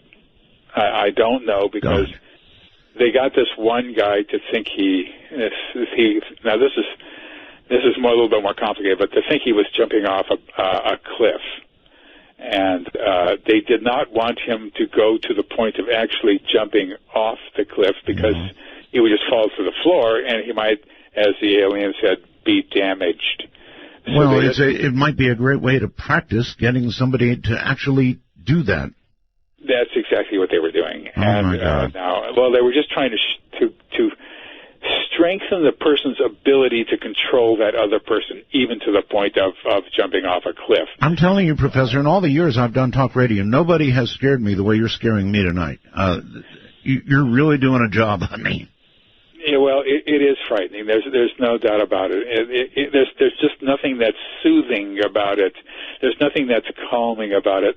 And once again, I don't have a stake in this. I wish it was calming and soothing. I would much rather hear that than what people are telling me. All right. What about this thought? If what you're saying is true,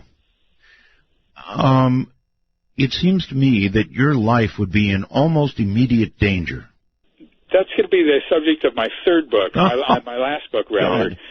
My life was not in danger, but what happens is, when abductees come to me and their friends, the aliens, find out about it, the first thing that the aliens do is try to stop them from talking to me. That is a breach. This is a clandestine phenomenon, and it's secretive and it's extremely successful secretively. And so to breach this, to go ahead and tell people what they're doing is not good, and they try to get people to stop. And by and large, they do get people to stop. One time, years and years ago, I was doing a session. It was our 10th session with a guy. This guy had a PhD in mathematics.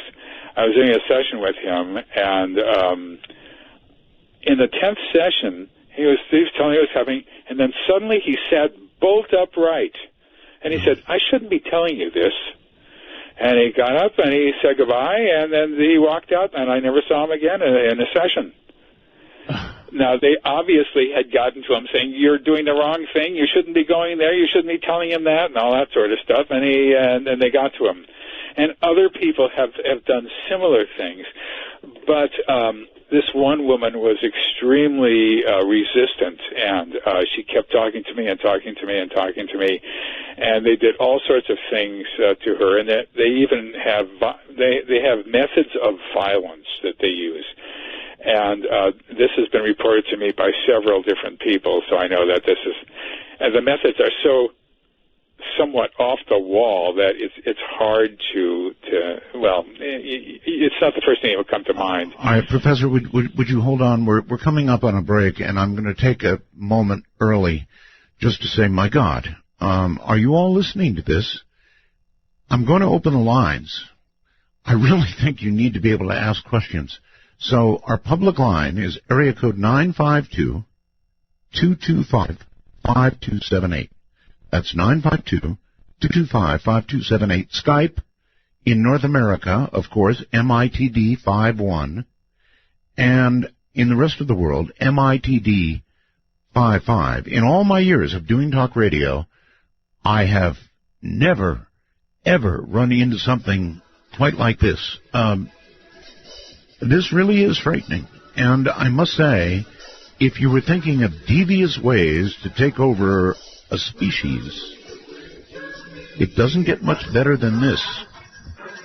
From the high desert, I'm Art Bell, and this is Midnight in the Desert.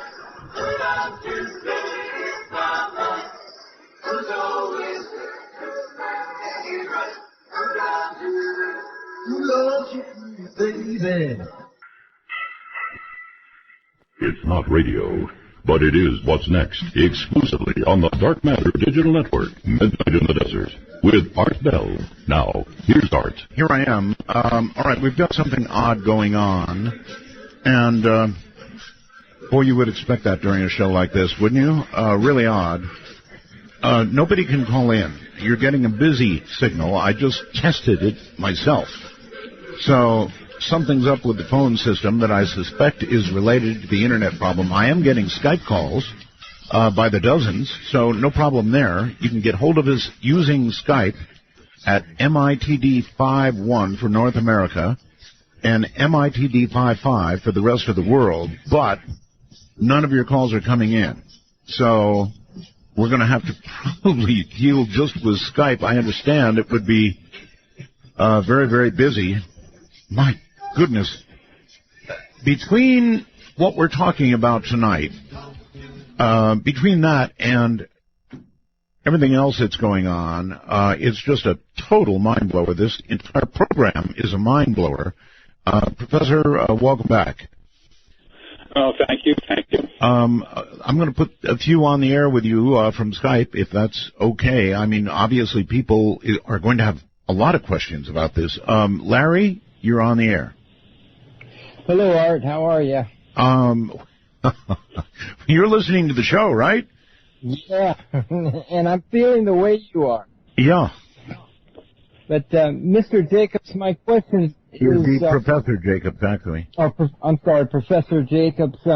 Did you ever run into any of your abductees that were able to maybe stop the phenomenon by invoking Christ?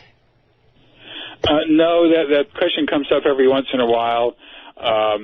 Nobody has been able to stop it by invoking any religious figure, and of course this cuts across all religions and all races and all everybody's. But invoking the name of a religious person has meant nothing. Doesn't so far. work. Okay, well, good try. That removes that one. Is there? I guess this is a pretty good question. Is there any defense that you can imagine or that you've thought of yet against what they're doing to us? You know, I'm not a scientist, that's the thing. And if the scientific community would pay attention to this just a little bit, they might be able to figure something out that could stymie them or slow them down or do something that would be beneficial for us. And I just don't see that happening in the near future. And besides that, this program is now so old. I mean, it goes back down to the 20th century that and their technology is so unbelievably advanced that I just can't imagine stopping it. It just, I mean, maybe they could, but I should be talking about this. No, I know, but I mean, that's an obvious question. I mean, there's got to be some defense. There's got to be some way to fight back. Right, and there must be some way. There has to be some way, and it's up to the scientific community to put their collective heads together and figure out a way to do it. But I'm a historian. I have trouble enough opening up a door handle. All right. Let's try another one. Chaz, you're on the air. Hello. Hey, Art. Hey, guys. How you doing? Well, I have a question. Yes. If we have no way of knowing whether we can defend ourselves against them, what were the medical conditions of the people that are actually being abducted? Did any of them have any type of diseases or, ill health or anything like that? Or were they all just pretty fit? Well, that's a pretty good question, actually. One of the people in my book, Allison, died in 2011. She had been with me since 1993, and the aliens did not do anything to alleviate her type 1 diabetes. And they didn't care. There's more where she came from. In other words, that's my sense of it. Miracle cures is not in their benefit. It points to something odd going on, and so we don't see miracle cures. Although I have in fact cataloged a few of them in Secret Life when people were very young and were kids, and they in fact were cured. 2 different people of something, but when people get cancer, generally speaking, they do nothing. If they have heart disease, they do nothing. Look at Carla Turner, a famous abduction researcher, died of breast cancer, and And they let nature take its course, knowing that there's millions of abductees out there who'll take a place. Yeah, I mean, why do anything? It just gets in the way of their goal anyway. So, just let nature take its course, I guess, and they proceed with their program, their insidious program. Yeah, abductees are killed in car crashes as well. There you go, Chaz. So. Thank you, sir. Thank you, guys. You're welcome. Okay. I sure wish there was. This is horrible, absolutely horrible. That's all I can say. It's fairly disastrous. Once again, I would have preferred to just be snoozing next to the abductee while they're saying the same thing over and over and over again. But that's just not what happened. I mean, I didn't cause this to happen, as some people would think. They don't tell me what I want them to tell me. You know what I mean? And I would think that this would all be the last thing you'd want to hear. It is the last thing I want to hear. I didn't sign up for this. I signed up for back in 1965, 66, when I started looking at UFOs. I thought this was contact between two species who would meet together on the White House lawn and exchange presents and gifts and cure cancer and all that sort of stuff. That was sort of the sense I had, because they were so unbelievably advanced to be able to get here in the first place. But when I started, when I was introduced to Bud Hopkins back in 1982, and then I started to understand that there really was something to this abduction phenomenon, and he introduced me to abductees, and of course I read his books, and I realized that this was a much more complicated situation than I thought, and I couldn't for the life of me figure out why they would have babies and all that. And then when I started doing my research based on, my ideas from Bud, it just sort of led in this trajectory that Bud was having, but then the trajectory began to shift into these other things while maintaining the original stuff there, but it just, the more I looked into it, the wider it got, and the more I learned about it. And then and then people began to tell me, starting in 2003, about these hybrids, and then I was off to the races, so to speak. This is off the charts scary. Karen from Toronto asks, ask the professor to explain the mechanics of hybrid human mind control. Does he have any taped recordings or documentation of what he claims the abductees have told him? Well, we have no documentation in terms of close-ups or, there's all sorts of shadowy photographs and all that, but there's nothing on board, and there's no pictures of humans standing there with their eyes wide open and aliens staring into them at a distance of either touching foreheads or an inch away. What about transcripts or recordings, Professor, from... Well, I've got transcripts and recordings of all my sessions, all of them. So you have plenty to back this up? Oh, yeah. Oh, absolutely. Oh, yeah. Oh, I mean,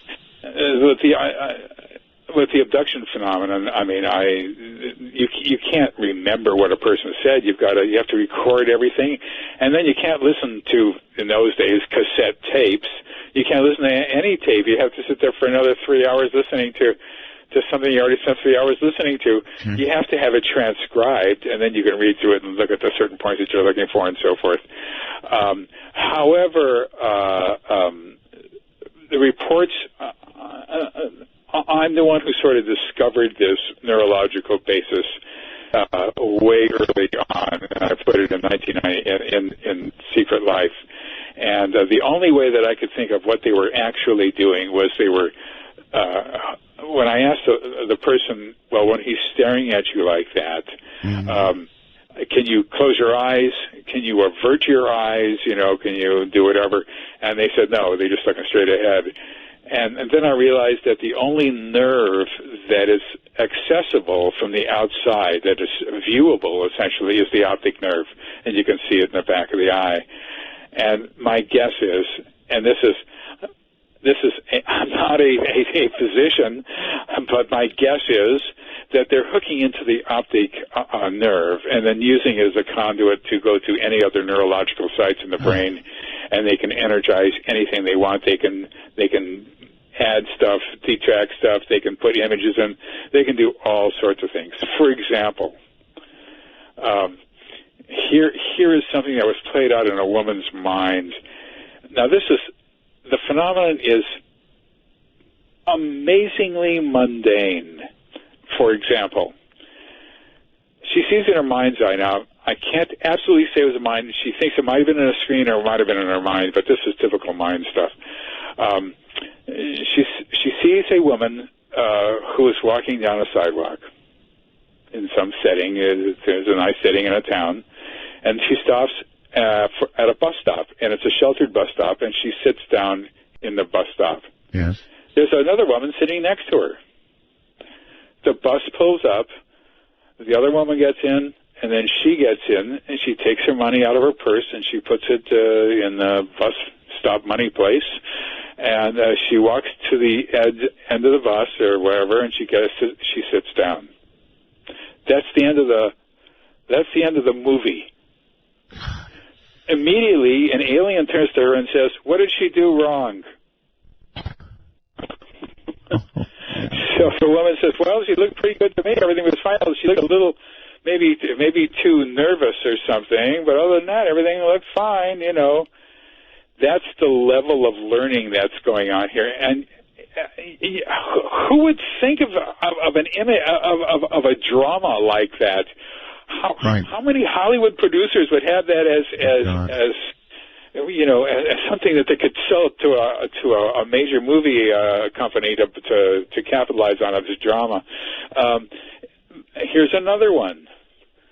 A 10-year-old kid, a growing, probably humored kid, comes down with to a woman's house. This is typical stuff. With a caretaker. He was an older guy in his 20s, and she takes him around the house and shows him this and shows him that and shows him other things. Now they go into the living room, and she sits on the couch, and the caretaker sits on the couch, and the kid sits in this upholstered chair, but he's sitting right on the edge. He's sitting on the edge. He's not sitting back or anything. Yes. So the caretaker says to him, "Sit back." So he sits back a little bit, but he's sort of ramrod straight. And the caretaker urges him, what's wrong with you? Just sit back. And he doesn't want to.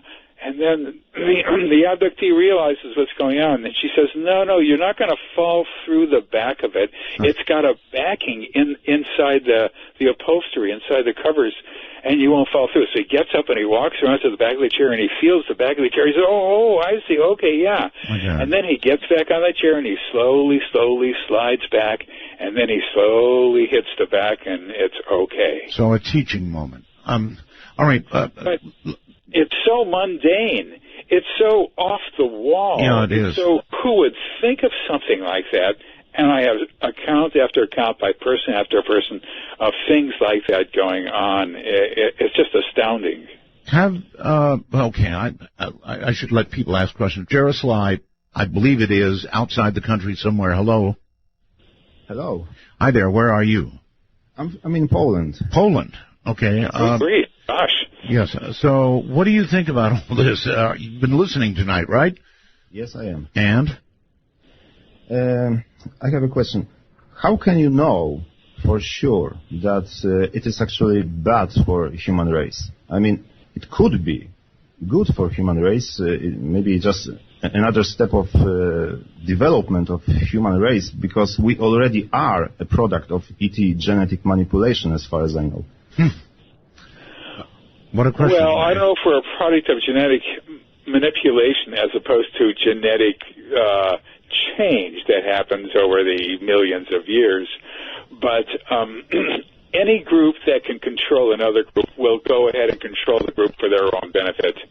That has happened. That has never happened like this before, but certainly anybody in power can control others, and oftentimes, if they don't like those others, it leads to disaster. It benefits them in some way to do what they're doing, and it doesn't necessarily benefit us. It might. You might be right. It might be good for us in some way. But because this is such a clandestine program, because it is so secretive and because they are so frightened of anybody saying anything about what's going on, I just can't imagine that it would be for our benefit. Okay. I just thought, the real evil we must deal right now is globalist bankers, industrial military complex, and such people. Well, unless we've got this going on, it sounds a lot worse to me. Yeah, it's I don't know which is worse right now, but because the program, I think, is still a young program, but it'll get old pretty soon. But I can't see. People said, well, this is just evolution. This is no, it's not just evolution is a natural process. So right, and that's what I say in the book. It's unnatural evolution. It's unnatural. It's not evolution that benefits us necessarily. It benefits them. Caller in Poland, maybe you're one of them. I don't think so. I've never have any encounter with ETs or UFO as far as I know. Okay. All right. Well, thank you for the call. And let me ask you, Professor, when you ask somebody something like I just did, kind of rude, I guess, what would their normal response be? I mean, would it be what he just said? I don't think so. Or... I never asked a question. Never, ever, ever, ever, ever asked a question. I've learned that I just can't do that because, and when people tell me about their experiences, I've learned to say, oh, that's interesting. And I don't say, oh, my God, that sounds like an abduction experience to me. As I said earlier on, I just don't like ruining people's lives, and when people come to me... Yeah, but isn't all this about to ruin all our lives eventually? Yeah, but they've got a life to live for as long as possible, and it's up to them to make the decision. When they come to me after when they fill out my questionnaire, and I decide I'll work with them, and they have to live within 100 miles of me and all that, I give them very strong warnings about going forward with this. I say, look, you stand on the verge of making a life-changing decision. Yeah. One of the most important life-changing decisions you will ever make if you do find out that something is going on. And the first thing that happens is you're isolated. If you tell your family about it, they'll think you're crazy and they'll want you to get help. And that's a loving thing for them to do. And then it may well be that when you get to that help, you will recite essentially what you're saying tonight, and they will affirm the fact that you need help. They could wind up in the booby hatch. Absolutely. Exactly. Holy moly. Not only that, it's worse than that. They oftentimes can't tell their husband or their wife, because if they tell their husband or their wife, the husband says, oh, that's crazy, that's nuts, that's crazy, that's nuts, and thinks that and then it's all fun and games. And then one night, the husband will see something, then realize, oh my God, this is happening, and then not want to be with the wife in close proximity to the wife anymore because they're frightened. Not only that, but when a couple divorces, and if a person knows that the other one is an abductee, the first thing they tell the judge is, this woman thinks she's having sex with aliens, I want the kids. Yeah, of course. Felipe, you're on the air. Hello. Hello, Art. Hello. My question is this, I hope you can hear me okay. Yes. Is, you mentioned earlier that eventually these beings would invade the Earth. So my question is, if those of us who choose to cooperate with the aliens, will we get better treatment than everyone else, or will our lives be spared? Well, you wouldn't know who Hubert or alien-looking human would be. You would not know that. All you would know is that a person came up to you and you really liked that person and you just decided to give him all the money in your pocket. That's all you would know, and you'd feel good about it. It never occurred to you that anything odd happened. That is the most insidious kind of invasion anybody could ever imagine, and that's, believe me, that's what I'm getting. 1 million computer messages here. So there's a lot of people who are completely buying into this, trust me. And And it's just scary. Sassy, you're on the air. Hello. Hi, I have a question for Professor Jacob. Right. When these hybrids are all living on Earth, throughout the Earth, how sparsely spread are they? Because wouldn't they stick out by having no family or... Well, they don't stick out at all. From what I've been told, if I've been listening, they are normal of the normal. In other words, they don't stick out at all. But they don't have any, like, siblings or parents or cousins. Yeah. You know, I mean, how did they explain that?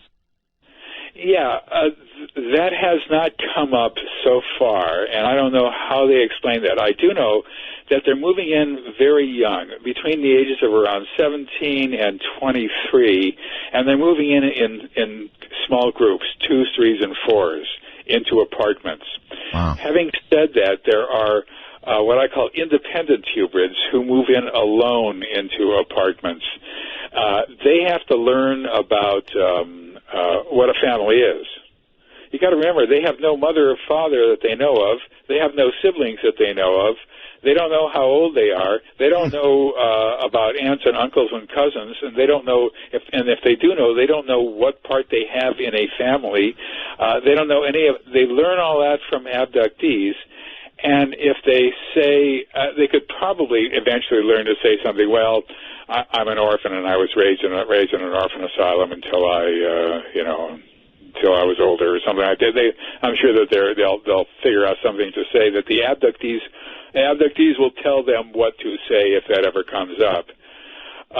But it's an interesting question, and I don't know the absolute answer to it. But it seems to me that it's going to be easy to overcome.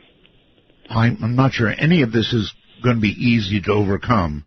I mean that for them maybe, but I almost don't see a way out of this. If what you say is true, then maybe the lady who said we're cooked has it right. We're cooked. Yeah, that's a pretty good phrase. I tend to think that. There's a chapter at the end of the book which is a speculative chapter. One of the questions that I ask is, are we the first planet ever to have this happen to? You know, are we numero uno, number one? Do you have an answer to that? Yes. There's no possibility we're the first planet. It's just not possible. And I give about 9 reasons why it is not possible that we are the very first in the universe to have this happen. It's probably happened to many, many other planets as well. And there's some other questions that I ask, and I try to clear up this whole internet world of reptilians. Reptilians are reported from time to time. That's it. It's unusual. But every once in a while, somebody will say, well, this guy looks reptilian. I really don't like him. Oh, I hate this guy. He's horrible. Oh, God, keep him away from me. Yeah. Oh, he's angry. He's this, he's that. And I said, well, is he hurting you or anything? No. Well, is he slapping you around? No. Oh, well, is he really aggressive to you? No. Well, what's he doing? Well, he's just doing his standard stuff that everybody else does, but I just hate him. I hate him. And I think I have a logical explanation for why they're there. I'm going to keep that quiet for a while because there's a lot of transcripts and not a whole lot of me talking in the book. Tyrone, you're on the air. Yes, Art. Why do they abduct one person 400 times instead of 400 people once for sampling? Yeah, there you go. Yeah, well, the key idea here is sampling. They abduct one person over and over and over again, not only because they get sperm and eggs, but because they have all sorts of different tasks to do on board the object. When they're kids, they play with hybrid children. When they're older, they teach other hybrid children how to do older, adolescent type things and all that sort of stuff. They have a world which they belong to, which they're involved with that they don't even know about, and that when they do learn about it, they wish that they weren't. Having said that, I don't know why people are abducted so often. It's ridiculous. It makes no sense. There's no reason for it, it seems to me. But well, no reason that we understand. It may well be. Right. It makes sense to them, and there is a reason for them. For me, I don't know. But this one woman, Betsy, who's sort of the star of the book, she was being abducted every other day almost for a couple of years, a year and a half or whatever it was. I can't remember exactly. Constantly. I would talk with her on the phone, or it would do instant messaging or email, and she would hear clunking going on upstairs, and she'd say, "I think they're here. I have to get off."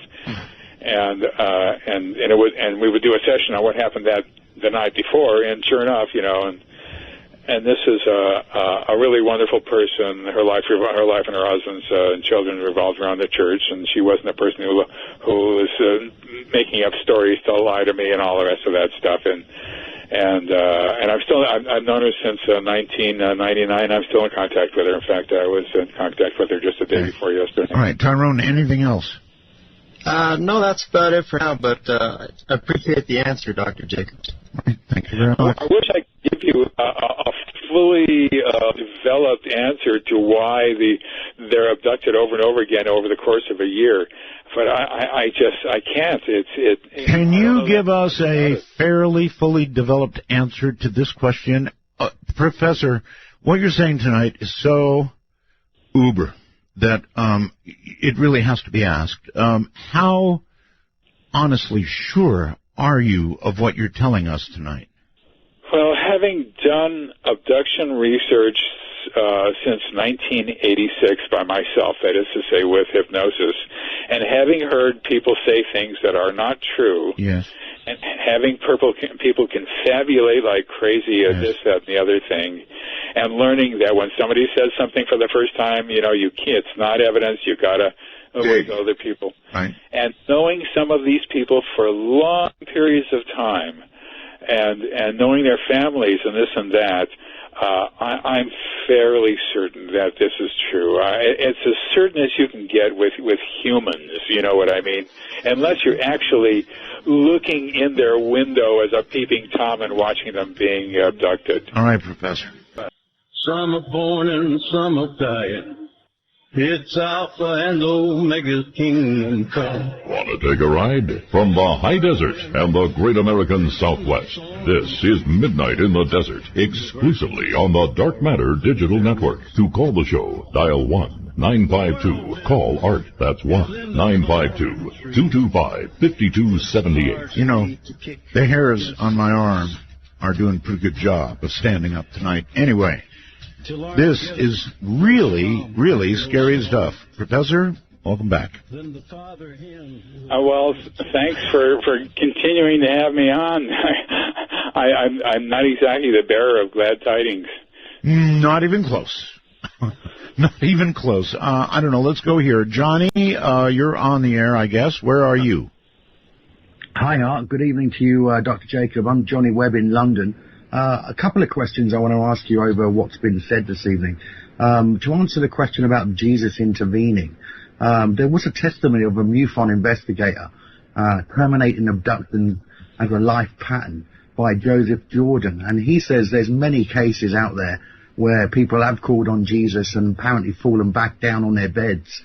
Also, my other question was, were you ever able to go into the past of your patients or future to see if they were contacted in other reincarnates? And also, have they managed to speed up the growth of hybrids? Okay, let's see. The first question was saying the name of a religious deity. Yes. What happens... This is the abduction phenomenon. The second question was what? About reincarnation. Reincarnation. The third question was... What was the third question? The third one is, have these entities been able to speed up the growth of a hybrid? Oh, yeah. No, they develop at the same rate as humans do.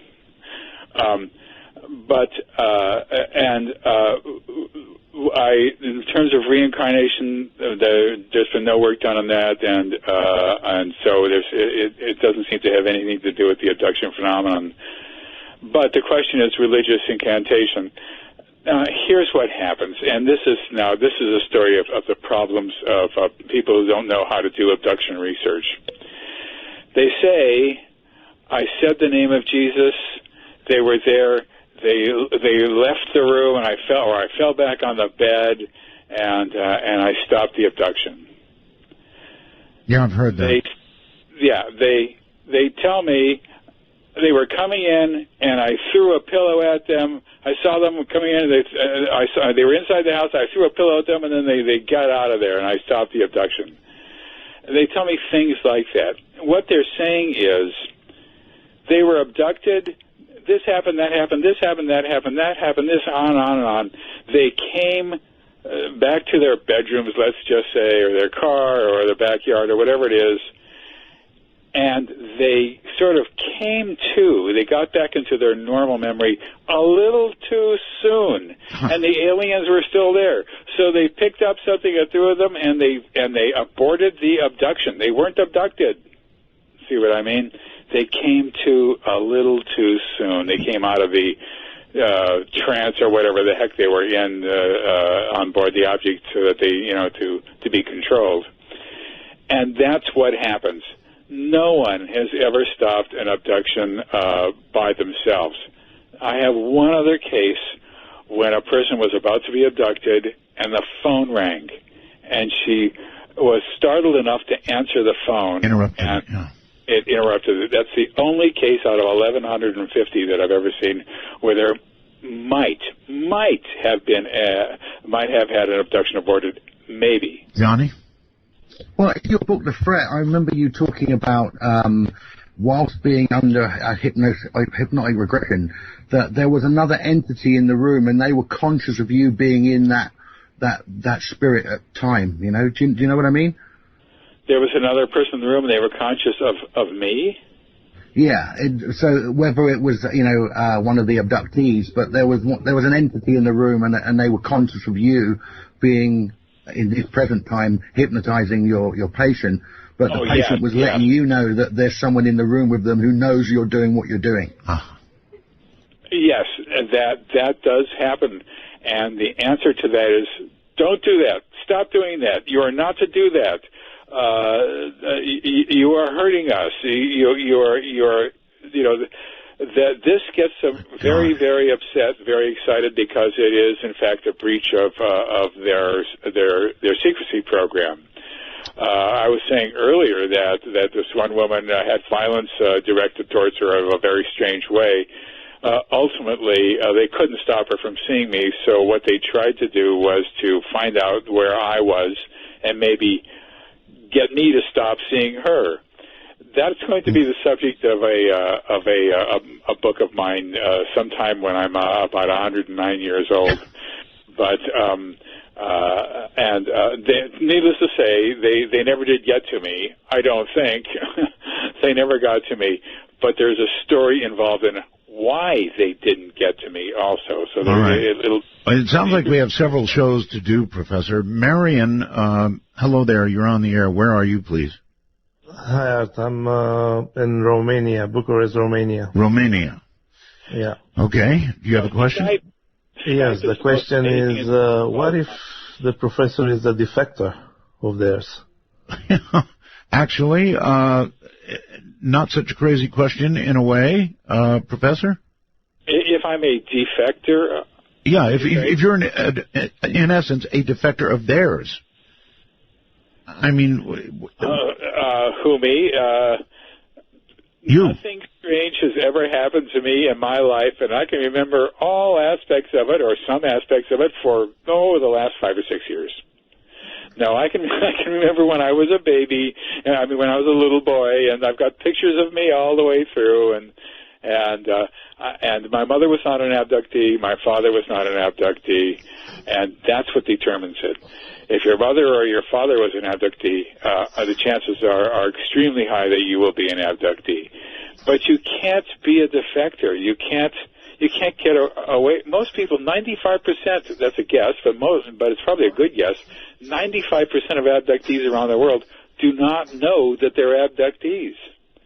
And even if they think that they're abductees, it's such a crazy subject. They just put it out of their minds to a certain extent, and they think it's dreams, but they know it's not because it happens in real time, and they come back. People come back from abductions, and sometimes their clothes are on backwards. And sometimes their clothes, if they come back to the bed, their pajamas are off. They're not wearing their pajamas, or their pajamas are on backwards. Sometimes they come back wearing somebody else's clothes. And people are physically missing from their normal environments when they're abducted. Police have been called, and search parties, and this and that. And children have searched for their parents, and parents have searched for their children in real time, And people are abducted in groups and can confirm each other's abductions. If you want to hear a story about it. Is there a chance that you may be an enhanced exponent of this? An exponent of it? I want to see it stopped immediately. I'm not an exponent. I'm a person who has learned about it and now is telling everybody what I've learned. And you have to remember that this is a phenomenon that is global. It's worldwide, and it's been going on for a long time. And and the only indication of it was the UFO phenomenon, and people could not make that connection until decades and decades and decades into seeing UFOs. And then they began to realize that there were people inside those UFOs, aliens, and they were here for a reason. They weren't here to just learn about us or to collect flora and fauna, as a lot of people thought for many years. They were here for a reason. Got it. Let's go to Joe very quickly. Joe, you there? Yes. Hi, Art, Professor.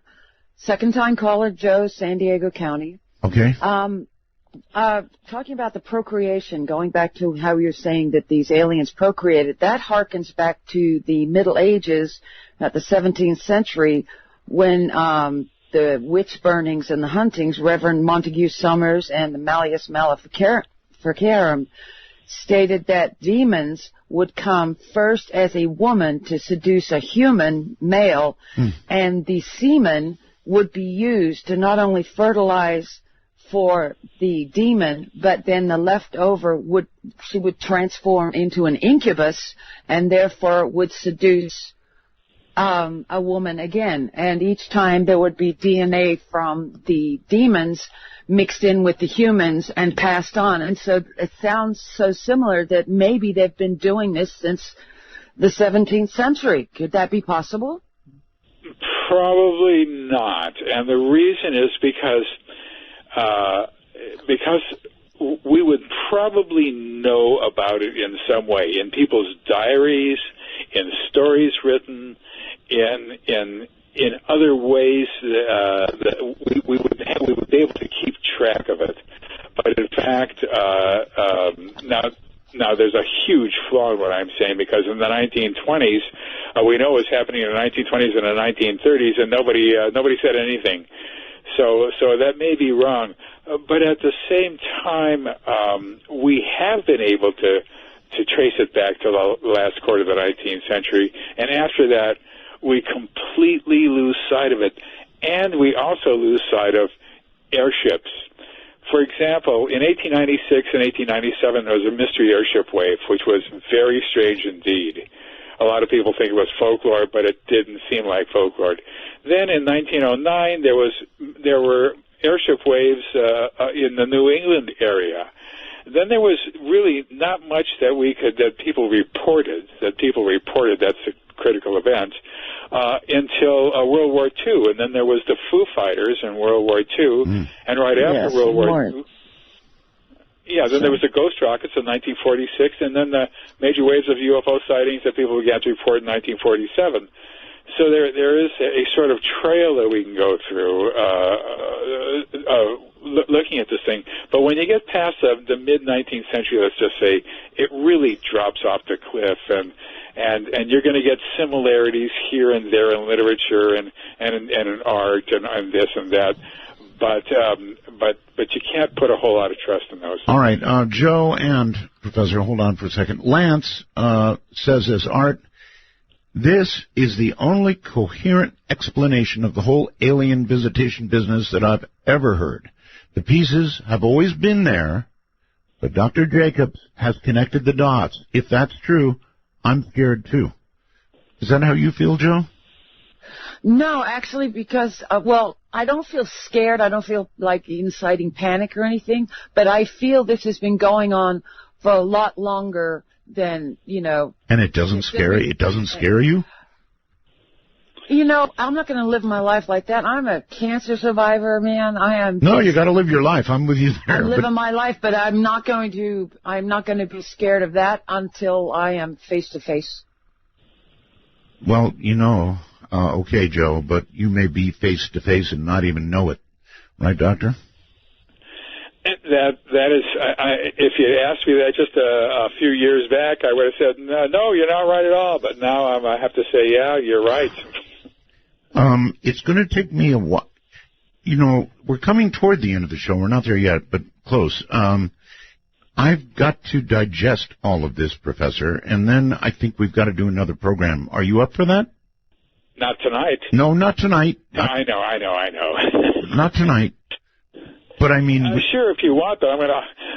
there's only so much I know about the subject. Yeah, but this is not the kind of thing you can just sort of lay on the table and leave it there. You just can't. Whenever you want me, I'm yours. All right, thank you very much. Here's Dale. Hi, Dale. Hello, Dale. Going once. Going twice. Poor Dale didn't make it. Let's try Nick. Hello, Nick. Hi, this is Nick from California. I was wondering, if you know they're coming on such a regular basis, why don't you put cameras up in your house? It was the first thing I thought of back in the 80s. Really? Yeah. I put, this is in the videotape days, and I put video cameras mounted on a videotape recorder at the slowest speed possible so that we could get 8 hours, and it would be pointed at a person in her bedroom, let's just say. And she would then look at the tapes afterwards and see which one she wanted to send me. There might be something embarrassing. She could elect not to do that and so forth, And then I did that with another person. I think I had about 12 people sleeping on their cameras at one point.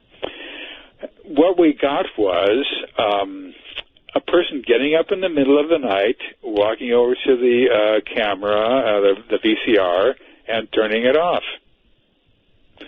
What we got was a person getting up in the middle of the night and walking into another room, followed by an abduction. Or we got, they're not going to come tonight. I know they're not going to come tonight. I'm just not going to turn that machine on, followed by an abduction. So at the same time, we did get, for example, I have one of a huge flash in the person's bedroom in the middle of the night, which wakes her up, and then she goes right back to sleep. Now, I don't know what that was. Maybe it was a plane crash across the street. I don't know. But it was an odd flash.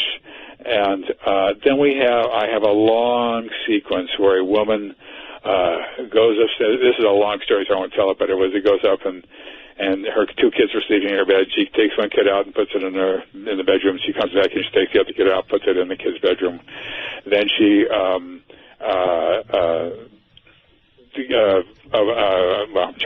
trying to collapse this. Yeah, it's not going to collapse enough unless you can really hurry. She eventually walks out of the room, and then suddenly she's back in bed asleep. And the question is, how did she turn that VCR on and be back in bed asleep? Because it would show her moving her hand back and then walking into bed and putting the covers over her. All right. Professor, as I mentioned, I've got to digest this and come back to you. And we've got to do another program. But you've got to admit, you've laid a lot on me and everybody to think about. Professor, I'm sorry about that. That's all right. Sputter, thank you for being here tonight, Professor, and we'll be in contact very shortly. Thanks, Art. I appreciate it. Take care. Holy mackerel. Well, that's a way to top off this day, huh? Been a difficult couple of days, in more ways than one. You all have a good night.